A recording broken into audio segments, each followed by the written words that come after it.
नमस्ते मेरे प्यारे बच्चों, स्वागत है आपका एक बार फिर से आपके अपने यूट्यूब चैनल पर। तो मैं जितेंद्र खटनावलिया एक बार फिर हाजिर हूं नई क्लास के साथ। तो प्यारे बच्चों, क्लास को पूरा देखना है एंड अपने मित्रों के साथ में आपको जो है ज़्यादा से ज़्यादा क्लास को शेयर करना है। और यदि चैनल पर आप पहली बार आए हो बच्चे, तो चैनल को सब्सक्राइब करेंगे, बेल आइकन प्रेस करेंगे ताकि नेक्स्ट वीडियो का नोटिफिकेशन जल्दी से आपको मिल सके। तो प्यारे बच्चे, आज अपन करेंगे माध्यमिक परीक्षा कक्षा 10 के लिए विषय विज्ञान का मॉडल पेपर 2 का कुछ बाकी रह गया था।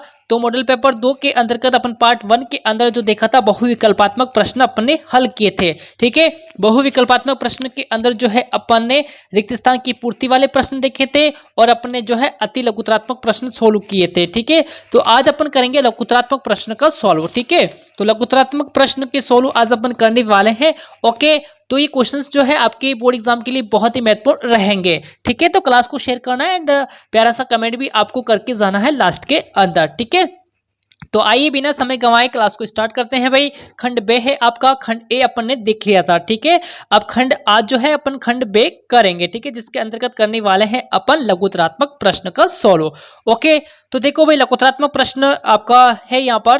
तो देखो चौथा क्वेश्चन है भाई यहाँ पर। ठीक है, देखो भाई चौथा क्वेश्चन क्या कहता है यहाँ पर कि निम्नलिखित रासायनिक अभिक्रियाओं के लिए संतुलित समीकरण लिखिए। ठीक है, तो आपको क्या करना है, यहाँ पर कुछ रासायनिक अभिक्रियाएं आपको दी हुई है 1 नंबर और 2 नंबर पे। ठीक है, तो आपको क्या करना है, संतुलित समीकरण इसके लिए आपको लिखना है। ओके, पहला देखेंगे कि hydrogen plus chlorine hydrogen chloride. ठीक है, तो देखो इसके लिए अपन लिखेंगे पहले के लिए H2 प्लस Cl2। ठीक है, H2 हाइड्रोजन प्लस Cl2 यानी कि क्लोरीन, फिर आपका है 2HCl यानी कि हाइड्रोजन क्लोरीन। तो आपको ये याद होना चाहिए और आपको आना भी चाहिए। ओके, सेकंड वाला देखो यहाँ पर 3BaCl2 यानी कि barium chloride, Al2 plus Al2 आपका है यहाँ पर एल्यूमिनियम सल्फेट एंड BaSO4 यानी कि बेरियम सल्फेट प्लस आपका है 2AlCl3। ठीक है, यानी कि एल्यूमिनियम क्लोराइड। ठीक है, तो इस प्रकार से जो है आपको संतुलित समीकरण यहाँ पर लिखनी थी। ओके बच्चे, 1 मिनट में कलर चेंज कर लेता हूँ थोड़ा सा।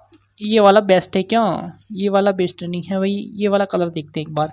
ये ठीक है। ठीक है, ये वाला कलर अपन ले लेते हैं। फिर देखो यहाँ पर क्वेश्चन नंबर 5 है आपका। ठीक है, क्वेश्चन नंबर 5 है कि उदासीनीकरण अभिक्रिया क्या है, 2 उदाहरण दीजिए। क्या करना है अपन को, उदासीनीकरण अभिक्रिया क्या है इसके बारे में आपको बताना है एंड 2 उदाहरण भी आपको देने हैं। तो देखो भाई, इसका आंसर अपन देखेंगे यहाँ पर। देखो उदासीनीकरण अभिक्रिया भी क्या है। उदासीनीकरण अभिक्रिया, जब अम्ल किसी क्षार से अभिक्रिया करता है तब लवण और जल बनते हैं। क्या होता है भाई, जब अम्ल है ना किसी क्षार से अभिक्रिया करता है तो क्या बनता है, लवण और जल बनते हैं। ठीक है, तो इसे ही उदासीनीकरण अभिक्रिया कहते हैं। क्या कहते हैं इसे, उदासीनीकरण अभिक्रिया कहते हैं। क्षार प्लस अम्ल, ठीक है, मिलकर क्या करते हैं, लवण प्लस जल। ठीक है, फिर देखो इस अभिक्रिया में अम्ल द्वारा क्षारक का प्रभाव तथा क्षारक द्वारा अम्ल का प्रभाव समाप्त हो जाता है। तो आइए इसके उदाहरण भी अपन लिख लेते हैं। इसका उदाहरण देखो यहाँ पर पहला है भैया NaOH यानी कि क्षार, फिर है HCl जो आपका अम्ल है। ठीक है, NaCl लवण और H2O यानी कि आपका जल हो जाएगा। ठीक है, सेकंड उदाहरण देखेंगे अपन इसका KOH क्षार प्लस HNO3 अम्ल, KNO3 लवण, H2O जल है भाई। ठीक है, तो इस प्रकार से जो है आपको यहाँ पर लिखना है। ठीक है, अगला देखेंगे क्वेश्चन नंबर 6 है, कारण बताना है भाई। ठीक है, क्या करना है, कारण बताना है। पहला देखो, प्लेटिनम सोना तथा चांदी का उपयोग आभूषण बनाने के लिए किया जाता है। सेकंड है आपका सोडियम पोटेशियम धातु को केरोसिन तेल में डुबोकर रखा जाता है। तो देखो भाई, अगर आंसर देखेंगे इसके अपन बच्चे, देखो 6 का ए है यहाँ पर। ठीक है, तो देखो यहाँ पर लिखेंगे अपन कि प्लेटिनम सोना एवं चांदी का उपयोग आभूषण बनाने के लिए किया जाता है क्योंकि ये धातुएं सक्रियता श्रेणी में निम्नतम स्थान पर होती है। इस कारण जल ऑक्सीजन अम्लों या क्षारकों से अभिक्रिया नहीं करता है। ये धातुएं आघात वर्धनीय तथा तन्य भी होती है। इस कारण आभूषणों के विभिन्न डिजाइन सफलतापूर्वक बनाए जा सकते हैं। ओके, तो 6 के अंदर आप ए का आंसर लिखेंगे। फिर देखो बच्चे यहाँ पर बी वाला है अपना कि सोडियम पोटेशियम धातुओं को केरोसिन तेल में डुबोकर रखा जाता है। भाई क्यों रखा जाता है, आइए इसका भी आंसर अपन लिख लेते हैं। तो देखो भाई, बी वाला है अपना कि सोडियम तथा पोटेशियम धातु का ज्वलन ताप काफी कम होता है। क्या होता है भैया, सोडियम तथा पोटेशियम धातु का ज्वलन ताप काफी कम होता है। इस कारण ये वायु तथा नमी के संपर्क में आते ही आग पकड़ लेती है। इन धातुओं को वायु तथा नमी के सीधे संपर्क से बचाए रखने के लिए इन्हें केरोसिन तेल में डुबोकर रखा जाता है। क्यों रखा जाता है? इन धातुओं को वायु तथा नमी के सीधे संपर्क से बचाए रखने के लिए। ओके, जो है इन्हें जो है तेल में डुबोकर रखा जाता है। ओके, तो आपको इंपॉर्टेंट क्वेश्चन है ये आपके लिए। अगला देखो क्वेश्चन नंबर 7 है कि अवायवीय शोषण को रासायनिक समीकरण के माध्यम से समझाइए। क्या करना है अपन को? अवायवीय शोषण को रासायनिक समीकरण के माध्यम से आपको समझाना है। तो आइए भाई इसका भी आंसर कर लेते हैं अपन। क्वेश्चन नंबर 7 देखो, अवायवीय शोषण, ठीक है, यह शोषण ऑक्सीजन की अनुपस्थिति में होता है। किसकी अनुपस्थिति में होता है भाई? ऑक्सीजन की अनुपस्थिति में होता है। ठीक है, इस प्रकार का शोषण यीस्ट, जीवाणुओं, परजीवियों तथा कुछ निम्न स्तर के जंतुओं में होता है जिन्हें वायुमंडल की स्वतंत्र ऑक्सीजन नहीं मिल पाती है। ओके, इस प्रकार ऑक्सीजन की कमी अथवा अनुपस्थित में ग्लूकोज, इथाइल अल्कोहल, ठीक है, अथवा लैक्टिक अम्ल यानी कि लैक्टिक एसिड में बट जाता है, जिससे कम मात्रा में ऊर्जा उत्पन्न होती है। इस क्रिया को शर्करा किण्वन भी कहते हैं। क्या कहते हैं भाई? इस क्रिया को शर्करा किण्वन भी कहते हैं। Okay, fermentation. ओके, अब देखो अपन क्या करेंगे यहाँ पर, देखो के वाला था, इसका करना है अपन को रासायनिक समीकरण के माध्यम से समझाना है। तो देखो भाई यहाँ पर है ना, के दिखेंगे C6H12O6, ठीक है। तो देखो ये आपका 2C3H6O3 प्लस ऊर्जा, ये ग्लूकोज, ये लैक्टिक अम्ल पेशियों तथा जीवाणु के अंदर। फिर देखो C6H12O6 ग्लूकोज, फिर 2C2H5OH प्लस 2CO2 प्लस ऊर्जा, इथाइल अल्कोहल ईस्ट के अंदर। ओके, तो इस प्रकार से जो है आपको करना है भाई। ओके, इसका आंसर आप लिखेंगे। फिर देखो क्वेश्चन नंबर 8 है यहाँ पर, जलानुवर्तन दर्शाने के लिए एक प्रयोग की अभिकल्पना जो है आपको करनी है। ओके, तो इसका आंसर करेंगे अपन। देखो यहाँ पर जलानुवर्तन, ठीक है, देखो भाई इसका आंसर कैसे लिखेंगे? जलानुवर्तन जब पौधे के किसी अंग की गति जल के उद्दीपन के कारण होती है तो इसे जलानुवर्तन गति कहते हैं। ठीक है, जड़ें नमी की ओर बढ़ती है अतः इसे धनात्मक जलानुवर्ती कहते हैं। ओके, प्रयोग देखो, एक गमला लेकर क्या करना है? प्रयोग अपन को देखना है भी। देखो प्रयोग को देख लेते हैं अपन कि एक गमला लेकर उसके नीचे के छेद में कोर्क लगा देंगे और गमले को पानी से भर देंगे। किससे भर देंगे भाई? गमले को पानी से भर देंगे।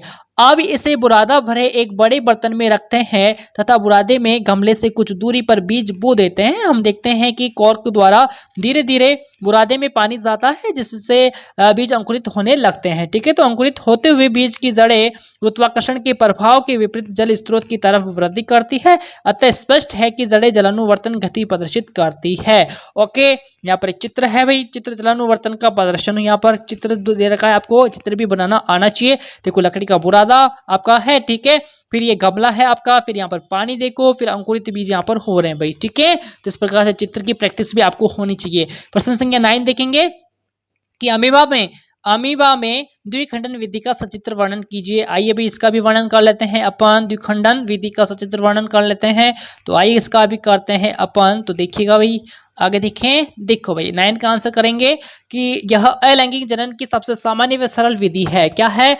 यह अलैंगिक जनन की सबसे सामान्य सरल विधि है जो अनुकूल परिस्थितियों में संपन्न होती है। ओके, अब देखो इसका चित्र है भाई, अमीबा में द्विखंडन का चित्र यहाँ पर है आपके सामने। ये आपकी मातृ कोशिका, ये आपकी पुत्री अमीबा है। ओके, फिर करेंगे अपन, देखो आगे लिखेंगे, इसके आगे लिखना है कि इस विधि द्वारा अमीबा का शरीर कोशिका विभाजन द्वारा सामान्यतः 2 बराबर भागों में विभक्त होकर 2 संतति पुत्री अमीबा का निर्माण करते हैं। संतति अमीबा 24 घंटे बाद पुनः इस क्रिया को दोहरा सकते हैं। प्रत्येक पुत्री अमीबा का आयतन जनक अमीबा से आधा होता है। कैसा होता है भाई? आधा होता है। ओके, तो इस प्रकार करेंगे। क्वेश्चन नंबर 10 देखो कि मेंडल के किसी एक विकल्पी जोड़े के संकरण को आरेख चित्र द्वारा समझाइए। क्या करना है? आरेख चित्र के द्वारा जो है आपको समझाना है। आइए समझा लेते हैं भाई इसको भी। देखो भाई, आरेख चित्र के द्वारा है ना, जनक यानी कि पी, शुद्ध लंबे पौधे टी, ठीक है, शुद्ध बौने पौधे आपका टी और यहाँ पर टी है, युग्मक, ठीक है। अब देखो F1PD ये संकरण, ठीक है, टी सभी लंबे पौधे, F1PD है, स्वपरागण यहाँ पर X हो गया। फिर देखो यहाँ पर जो है आपको इस प्रकार से जो है ये युग्मक F2PD, टी फिर आपका टी आपका हो गया। तो इस प्रकार से आपको जो है चित्र भी आपको बनाना है। ओके, इस प्रकार से आपको प्रैक्टिस होनी चाहिए। फिर देखो, मेंडल ने शुद्ध लंबे पौधों तथा शुद्ध बौने पौधों के मध्य संकरण करवाया। तो प्रथम संतति PDF1 में सभी मटर के पौधे लंबे प्राप्त हुए। क्या हुए भाई, सभी पौधे जो है मटर के वो क्या हुए, लंबे प्राप्त हुए। इससे स्पष्ट होता है कि पौधे के लंबेपन का लक्षण टी बौनेपन के लक्षण टी पर प्रभावी हो गया तथा बौनेपन का लक्षण छिपा रहा। जब मेंडल ने F1 PD के पौधों में परागण करवाया तो F2 PD में दोनों लक्षण प्राप्त हुए। ठीक है, तो अर्थात लंबे पौधे भी और बौने पौधे भी 3:1 के अनुपात में इससे निष्कर्ष निकलता है कि लंबे होने का लक्षण प्रभावी और बौनेपन का लक्षण अप्रभावी होता है। ओके, तो इस प्रकार से जो है आपको आंसर यहाँ पर करना है भाई। ओके, अगला क्वेश्चन देखेंगे, बोला है आपका क्वेश्चन नंबर 11 कि कोई अवतल दर्पण आमने सामने 10 सेंटीमीटर दूरी पर रखे किसी बिंब का 3 गुना आवर्धित बड़ा वास्तविक प्रतिबिंब बनाता है। तो प्रतिबिंब दर्पण से कितनी दूरी होगी, कितनी दूरी पर है। ठीक है, तो आइए इसका आंसर करते हैं क्वेश्चन नंबर 11 का। तो देखो भाई, क्वेश्चन गोलीय दर्पण द्वारा उत्पन्न आवर्धन यानी कि m। ठीक है, फिर देखो m बराबर प्रतिबिंब की ऊंचाई बटा बिंब की ऊंचाई बराबर यहाँ पर प्रतिबिंब की दूरी v बटा बिंब की दूरी। ठीक है, यहाँ पर ये आपका माइनस है। ठीक है, तो देखो m बराबर h बटा h बराबर माइनस v बटा u हो गया, ये आपका डेस हो गया। ठीक है, फिर देखो दिया हुआ है कि बिंब का 3 गुना आवर्धित प्रतिबिंब बनता है, अतः h बराबर -3। h वास्तविक प्रतिबिंब के लिए ऋणात्मक चिन्ह है। ठीक है, यहाँ पर ऋणात्मक चिन्ह हो गया, मान रखने पर -3h बटा h हो गया बराबर -v बटा u। चूंकि v बटा u बराबर आपका 3 है, तो बिंब की दूरी क्या हो जाएगी, u बराबर -10 सेंटीमीटर। ओके, अगला करेंगे। देखो भाई, अगला है आपका अतः v बटा -10 बराबर में आपका 3 है। अतः अब देखो v बराबर 3 गुणे -10 बराबर में आपका 10 या 30, माइनस की संख्या बड़ी है तो -30 आपका सेंटीमीटर हो गया। अतः प्रतिबिंब दर्पण से 30 सेंटीमीटर की दूरी पर उसके सामने बनेगा। ओके, सूत्र आपको याद होनी चाहिए तभी आप कर पाओगे भाई। आज प्रश्न संख्या 12 देख लेते हैं कि प्रकाश की एक किरण प्रिज्म से होकर गुजरती है और पर्दे पर एक स्पेक्ट्रम प्राप्त होता है। तो देखो प्रश्न क्या है, एक चित्र बनाइए जो सफेद प्रकाश का स्पेक्ट्रम प्रदर्शित करता है। तो चित्र देख लो भाई, यहाँ पर है चित्र के का।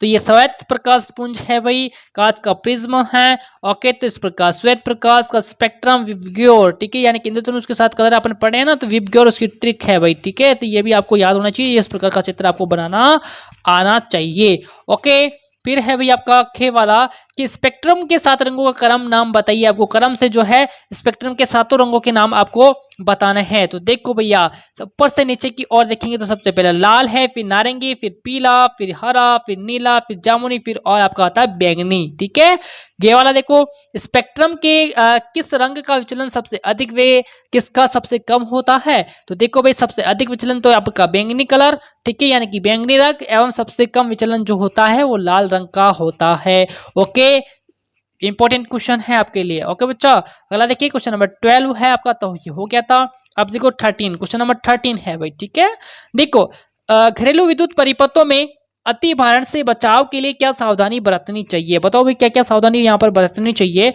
तो देखो भाई, सावधानी अपन लिख लेते हैं। पहली सावधानी लिखेंगे अपन कि विद्युत परिपथ विभिन्न वर्गों में बटा होना चाहिए और प्रत्येक क्या होना चाहिए, बटा होना चाहिए, और प्रत्येक साधित्र का फ्यूज होना चाहिए। क्या होना चाहिए, प्रत्येक साधित्र का क्या होना चाहिए, फ्यूज होना चाहिए। दूसरा देखो, विद्युत प्रवाह के लिए प्रयुक्त की जाने वाली तारे अच्छे प्रतिरोधक पदार्थ से ढकी होनी चाहिए भैया। ओके, अगला देखो तीसरा, उच्च शक्ति प्राप्त करने वाले उपकरण जैसे फ्रीज, एयर कंडीशनर, वाटर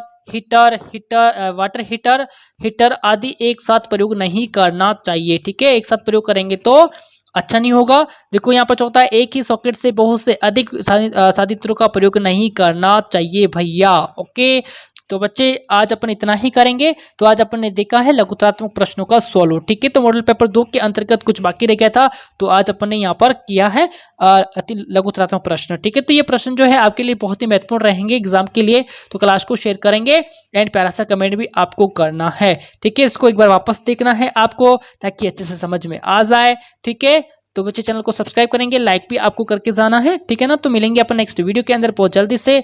तब तक के लिए नमस्कार, जय हिंद, जय भारत।